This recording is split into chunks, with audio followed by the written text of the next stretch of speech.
وبتبدأ قصتنا بحكاية عن مذنب فضائي بيخترق الغلاف الجوي للهند وبينفجر في قرية فيها. وبعد سنين بيوصل خبر للملك إتكال إن في حجر سحري متبقي من آثار المذنب، وبعت رجالته للمكان خدوا الحجر من مكانه. ووفقا لطلبه أمر رئيس الحدادين اللي بيكون اسمه كلام إنه يكسر الحجر السماوي ويصنع منه تمثال صغنون لصنم الشيخ عج حجهم. وبينفذ كلام رغبته وبيعمل له تمثال ما حصلش. وبسبب التمثال ده الملك وعيلته عاشوا في رخاء وطمأنينة لسنين كتيرة. طيب والتمثال رجع لقريتنا ازاي يا تيتا؟ بطل من قريتنا هو اللي جابه.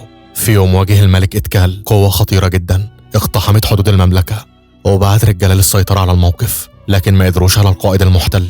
والقائد المحتل وقتها خطف وزير الملك، والملك ساعتها بعت للمقاتل كونجي محارب قريتنا العظيم. راح للموقع المحتل ضربه وحرر الوزير وكل الأسرى، وكمان قتل القائد المحتل. والملك إتكال وقتها قال له انت انقذت مملكتنا، اطلب اي شيء تتمناه وانا هحققه لك. كونجي قال له عاوز التمثال المصنوع من الحجر السحري اللي كان واقع في قريتنا وانت خدته وصنعت منه التمثال، هي دي امنيتي. والملك قال له هو طلب صعب بس انت انقذت مملكتي واعتبر التمثال معك. ورجع بعدها كونجي بالتمثال رافع راسه وسط كل اهل قريته، واتعمل معبد مخصوص لتمثال الشيخ عجة في منتصف القرية علشان ينقذنا من اي خطر. بس الشيخ عجة طلع كذاب، وبعد كام سنة أغلبية أهل القرية اتصابوا بمرض الجدري، والفيروس انتشر لحد ما كونجيا نفسه اتصاب. وأثناء علاجه الوزير اللي كان أنقذه من القائد المحتل بعت له رسالة، وبمجرد ما شافها اتصدم وولع فيها. وبعد ساعات من قراءته للرسالة مات. وإيه اللي كان مكتوب في الرسالة يا تيتا؟ محدش يعرف لحد الآن يا بنتي. كونجي مات ومع سر كبير هو بس اللي كان يعرفه، وهي دي قصة كونجيا. احكي لي بقى قصة مانيان. كومالي ما تذكرش اسم الشيطان ده ليه يا تيتا؟ هو عمل ايه؟ حاول يسرق التمثال من قريتنا. نرجع بالزمن وكل أهل القرية متجمعين بسبب الحرامي مانيان اللي ما سابش بيت في القرية غير لما سرقه. وعائلة نوباري كبارات القرية كانوا حالفين يقتلوه، ومانيان الشيطان جالهم بنفسه، وبحركاته الشيطانية قدر بسرعة كبيرة جدا يسرق أغلبية الرجالة وعلم على عائلة نوباري وسرق سلسلة الكبير بتاعهم، وبعدها اختفى. نرجع للوقت الحاضر وكومالي ماشية مع أصحابها، شافت واحد من أهل القرية ماسك طفل اسمه أجيان وبيقول له أكيد أنت اللي سرقت الفلوس مني، ما أنت حفيد منيان وأكيد حرامي زيه. عيط الطفل وجري على جدته قال لها كلهم بيعاملوني وحش علشان بس حفيد منيان، أنا ذنبي إيه؟ والله يا تيتا ما بسرقش. جدك كان حرامي كل أهل القرية بتخاف منه، وأنت أكيد وارث ذكائه، فيها إيه لما تكون حرامي زيه؟ أنا بشجعك، أهل القرية دول يستحقوا كل اللي تعمل فيهم. بعد أسابيع روض أجيان غراب، علمه السرقة وسرق له الغراب سلسلة، ولما كومالي عدت من جنبه خباها فورا علشان ما تشوفهاش. ومرت السنين والصغير بيكبر، ودامت بين كومالي وأجيان علاقة حب قوية جدا. وأجيان المخترع صنع لها راديو بنظام التليفون الأرضي علشان يتكلم معاه براحته من غير ما أهلها يشكوا فيها، لأنها للأسف من عيلة نوباري، أكتر عيلة بتكره جده منيان. وبعد كلام حب ولفلفة طلبوا تاني يوم عم كومالي يصلح الكهرباء في البيت، وأبوها قال له ما لقيتش غير ابن الحرامي هو اللي يصلحها. قال له ما انت عارف مفيش غيره في القرية، هنعمل ايه يعني؟ وما صدقت كومالي شافته وقالت له أخيرا تعرف أنا اللي قطع سلوك الكهرباء علشان أقدر أشوفك. كومالي عيب عمك واقف يا راجل، امال فين كلام الحب؟ ولا انت ما بتقولهوش ليا غير في الراديو بس؟ يا بت الملزقة هنتكشف، خلاص ما تزعقش، هقابلك بكرة برا القرية. واتقابلوا فعلا وقضوا اليوم مع بعض. وتاني يوم هو بيدرس الأطفال لأن ده مصدر أكل عيشه الأساسي، وجاله بعدها أفراد من مركز الشرطة قالوا له هو أنت رحت البيت نوباري صلحت الكهرباء؟ أيوة بس الكلام ده من يومين. طيب في محرك اتسرق من بيتهم؟ ما يتسرق وأنا مالي. لا ما هم قدموا فيك شكوى، اعترف المحرك فين؟ بس أنا ما سرقتش حاجة، وزي ما أنت شايف باكل لقمتي بالحلال. حلال؟ أنت سمعتك سبقاك، كل بيوت القرية اليومين دول بيتسرقوا وكلهم شاكين فيك. تعال بكرة للمركز علشان الضابط يستجوبك. أمه قالت له مبسوط إنك جبت الشرطة هنا؟ حتى أنت يا ماما مش مصدقاني؟ جدتك يا اللي عملت فيك كده. اتكسف يبص للطلبة بعد اللي حصل، وافتكر يوم الغراب سرق له السلسلة، وهو خدها وجري على جدته وقالت له أحسنت يا صغيري، دم منيان بيجري في عروقك. وبمجرد ما عرفت أمه قالت لها حرام عليك يا أمي، خلينا نعيش بشرفنا شوية، وأجبرته يرجع السلسلة. وبعت نفس الغراب وقع السلسلة في مكانها تاني. وبعد ما كانوا شاكين في أجيان رجعوا في كلامهم وقالوا احنا كنا ظالمينه، سمعتك سبقك فعلا يا أستاذي.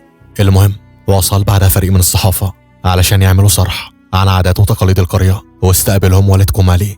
وأجيان زي ما متعود أغلبية أهل القرية بيكرهوه وبيسمعوا كلام زي السم طول ما هو ماشي. وبعدها قابل سوريش صاحبه الوحيد اللي بيدافع عنه دايما. وعند معبد التمثال فيكي الصحفي قال للمصور التمثال اللي جوه ده يتقدر بتمن غالي جدا. في شخص بريطاني عارف قصة التمثال واتفقت معاه، وأكيد انت فاهم الباقي، احنا هنا علشانه أساسا. اتجهوا بعدها للمكان اللي بيتدرب فيه أجايان، وفيكي كان مركز معاه جدا. وفي الليل أجايان اتسحب لبيت كومالي، وأول ما شافته قالت له أسف على اللي بابا بيعمله معاك، لو عرف إنه هيبلغ الشرطة كنت وقفت له. كومالي انت مالك الذنب، أنا ورثت من جدي سمعته السيئة وللأسف هفضل عايش بيها. انسي الموضوع، أبوك هيطلع، أنا لازم أمشي. وبعد ما خرج شاف عمه شخص ملثم بيهرب، وأجايان ما بقاش فاهم اللي بيحصل وجري لا يفتكره هو الحرامي. وقابل في طريقه الشرطة، خدوه من قفاه واتهموه إن هو اللي كان بيسرق بيت نوباري وحبسوه في المركز. وتاني يوم جه المفتش الفرعي الجديد استجوبه وأخلى سبيله لأن مفيش أي دليل يثبت إنه حرامي. ونوباري قال له أنت مش هتفضل حر كتير، أكيد في يوم هنمسكك فيه متلبس يا حفيد الحرامي يا ابن الكلب. مشي أجايان مكسور الخاطر، وصاحبه قال لهم انتوا ليه بتعملوا في كده؟ ما تسيبوه يعيش في حاله، حرام عليكم. وفي البيت كان قاعد مقهور، والست الوالده قالت له انت ايه اللي جابرك يا ابني على كده؟ ما تخلينا نسيب القريه ونبعد عن مشاكلها. اسيب القريه؟ انا اتربيت هنا ومش هسيب بيتنا، وانت عارفه اني سرقت مره واحده في حياتي وانا صغير ومن ساعتها ما اتكررتش تاني، بس وعد هسرق كمان مره وانا كبير، وساعتها وعدك اننا هنسيب القريه. مفيش فايده فيك، فعلا دم جدك بيجري في عروقك. جاله سوريش وقال له أجايان أنا شفت الحرامي في المعبد، هو فين ابن الكلب اللي مشوه سمعتي ده؟ شفته دخل المعبد، ولو قدرت تمسكه هنثبت لكل الناس إنك شريف. طلع أجايان على سقف المعبد، بص جواه ونزل بسرعة قال لسوريش في نصيبة، التمثال اتسرق من المعبد. بتقول ايه؟ معنى كده ان ده كان فخ؟ ولا مخبي عني ايه؟ ومين اللي سرقه؟ الصحفي فيكي، وهو اللي كان طلب مني اجيبك، وهو اللي سلطني كمان اسرق بيت نوباري علشان يثبت عليك كل السرقات، بس ما كنتش اعرف انه شيطان لدرجه انه يسرق التمثال. وبرضه ليه مش عارف جابنا هنا؟ هقول لكم ما تستعجلوش. أجايان يا أجايان، احنا صورناك وانت فوق المعبد، عارف ده معناه ايه؟ انك انت اللي سرقت التمثال، ولو اهل القريه عرفوا هيولعوا فيك حي. فيكي رجع التمثال معايا فعلا، بس للاسف كلكم اتخدعتوا فيه. عارفين ليه؟ التمثال ده مزيف، يعني مش النسخه الاصليه. نرجع هنا بالزمن لاستكمال قصه منيان. ودورية شرطه كبيره متجهه للقريه بقياده ضابط ما بيرحمش اقتحم بيته، ولما رفضت مراته تدلهم عن مكانه ضربها وحاول يغتصبها، وطلع له كراكيرو المفترس اداله واحده هندي بالرجل طيرته بره البيت 50 متر، وطلع قال لهم فيا قريه ما جابتش راجل غيري، جايبين لي حزلقوم ده يقبض عليا، ده انا هفسيلك كرشه كملظلظ، ما تسمعش كلام عيله نوباري تاني علشان المره اللي جايه هقتلك. وانت يا نوباري لو عاوز تتخلص مني سيبك من الشرطه وخلينا راجل لراجل. تف عليهم يا وليه، يلا يا بابا هنرش ميه. مشوا تاني يوم حاولت مراته تشوف المعبد اللي في التمثال، وفرد من عيله نوباري عاملها باستحقار ومنحها، ولما عرفت منيان قال لها انا مش هخليك تشوف التمثال بس، وشرفك لا اجيب لك التمثال لحد عندك وعلم اهل القريه درس عمرهم ما هينسوه. وفعلا اقتحم المعبد في نص الليل وسرق منه التمثال. ونرجع للوقت الحاضر، وفيكي بيقول لهم زي ما سمعتوا التمثال الحقيقي ما اتحركش من قصر الملك اتكال، لان الملك مش مجنون علشان يدي ورث عيلته لمحارب جربوع. وعاوز مني ايه؟ انا من عيله الملك اتكال، التمثال الحقيقي جدك سرقه من القصر وخفى في مكان ما، وانت اللي هتجيبهولي، والا بقى هفضحك. معاك وقت لحد مهرجان المعبد، ولو جبت لي التمثال يومها هرجع التمثال مكانه قبل ما اهل القريه يفتحوا المعبد ويعرفوا انه اتسرق، ولو ما جبتوش هيفتحوا ومش هيلاقوا التمثال، وساعتها هوريهم الفيديو. سلام يا وحش. سوريش قال له هما مش اهل القريه مسكوا جدك يومها ورجعوا منه التمثال؟ مش عارف يا سوريش، هو ممكن فعلا زي ما بيقول جدي لما عرف انه مزيف سرق الحقيقي، ولما جه يرجع المزيف للمعبد اتمسك. الصراحه انا مصدقه، جدي ملعون ويعملها. طيب هتعمل ايه؟ لو جدي اللي سرقه اكيد مخبي في مكان هنا في القريه وهدور عليها. وانت يا سوريش كل حاجه سرقتها باسمي هترجعها تاني للبيوت، سمعتي لازم تتحسن في القريه. عمل كده فعلا سوريش، والناس نوعا ما بدات انها تحترمه، وهو بدا البحث في كل مكان جده كان بيسرق فيه لحد ما وصل لكهف، وظهر له في شخص شبيه لجده، واتبخر الشخص ده لمصابيح من النور. فضل أجايان وراها لحد ما وصل للمكان ده. ونرجع شويه بالزمن، وقت ما منيان سرق التمثال خده وراح بيه للكهف، وقابل هناك صاحبه الحداد وقال له ملي عينيك وشوف اللي انا سرقته. يخرب بيت عقلك، سرقت التمثال؟ ايه رأيك في التحفة الفنية دي؟ مانيان أنا من سلالة الحداد كلام اللي صنع التمثال، وأحب أقول لك إن التمثال ده مزيف، لأن التمثال ده مصنوع من النحاس والتاني من الحجر. هو أنت كنت فاكر الملك هيتخلى عن التمثال بالسهولة دي؟ تلاقيه بس كان جبر بخاطر المحارب وصنع له واحد من النحاس علشان ما يزعلوش. عايز تقول إن الناس طول الفترة دي بتعبد تمثال شيخ عجوج مزيف والملك إتكال خان المحارب الشجاع؟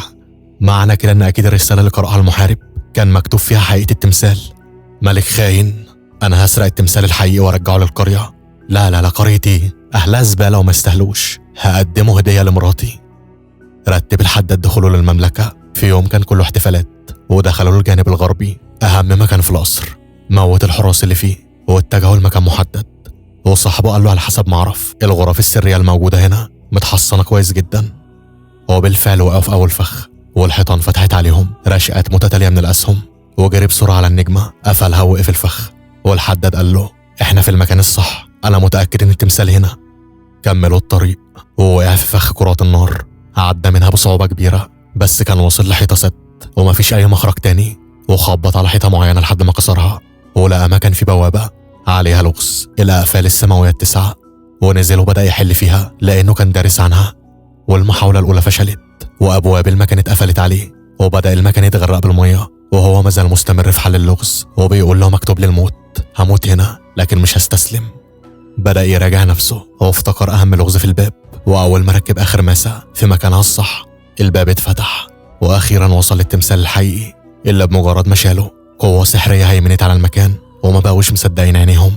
ونرجع للوقت الحاضر، وأجايان ما كانش فاهم معنى ظهور المصابيح، وخرج لقى فيكي في وشه بيقول له مش عاوزك تيأس، أنا متأكد إنك في الطريق الصحيح وأكيد هتلاقيه، ده أنت وريث مانيان أذكى حرامي في الهند، الحرامي الأصلي الملك إتكال اللي خدع المحارب واداله التمثال المزيف.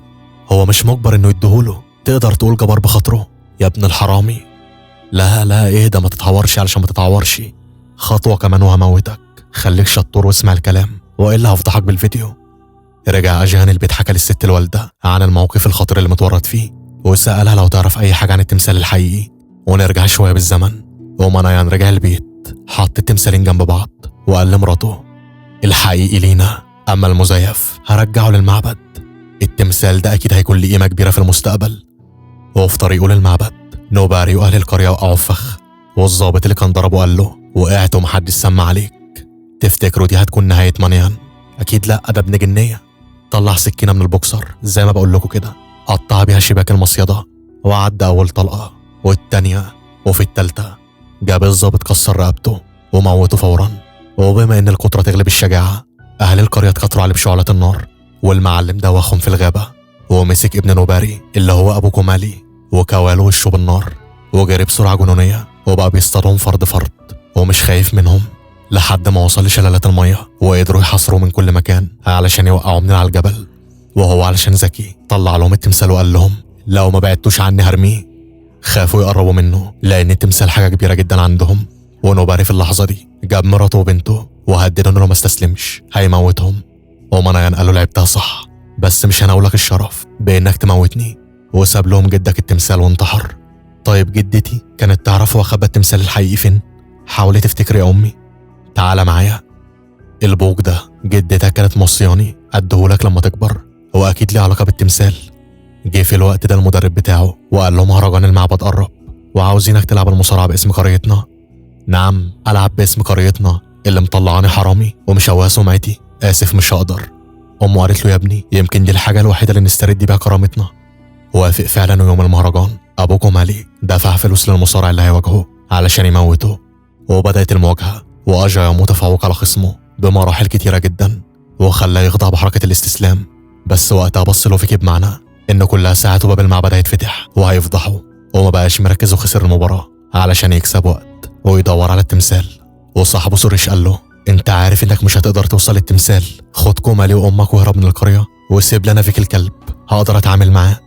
قرر فعلا يعمل كده، ولما راح لكومالي البيت ابوها عمل له فخ وحبسه وقال له كنت عارف انك هتيجي علشانها، بس هي مش هنا، انا خليتها تسافر.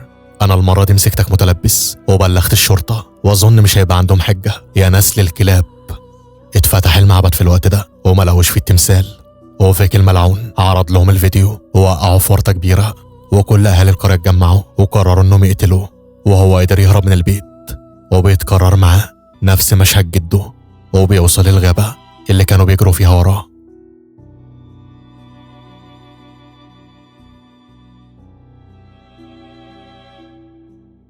اتحاصر في منحدر الجبل ونزلوا في تقطيع بالسيوف، وأمه بتترجاهم يسيبوه، لكن لا حياة لمن تنادي. ووقع في النهاية في البحر سايح في دمه من غير حركة. ونرجع بالزمن شوية، وقت ما منيان وقع كان صاحبه الحداد منتظره ونزل المية طلعه، وبعدها استنى لوقت الفجر علشان محدش يشوفه، وراح للبيت خد التمثال الحقيقي واختفى وساب القرية.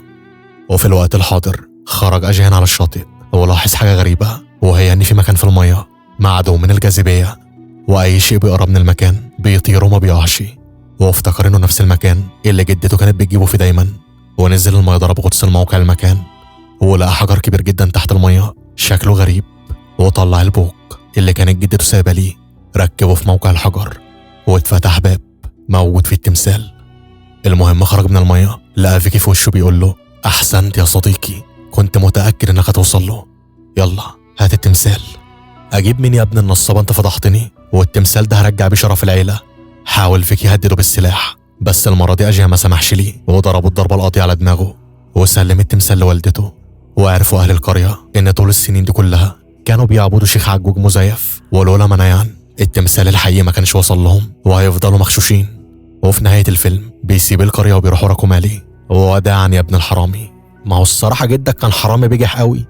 ما تنسوش اللايك والاشتراك وتفعيل جرس الإشعارات علشان توصلك كل أفلامنا. وبس كده، السلام عليكم.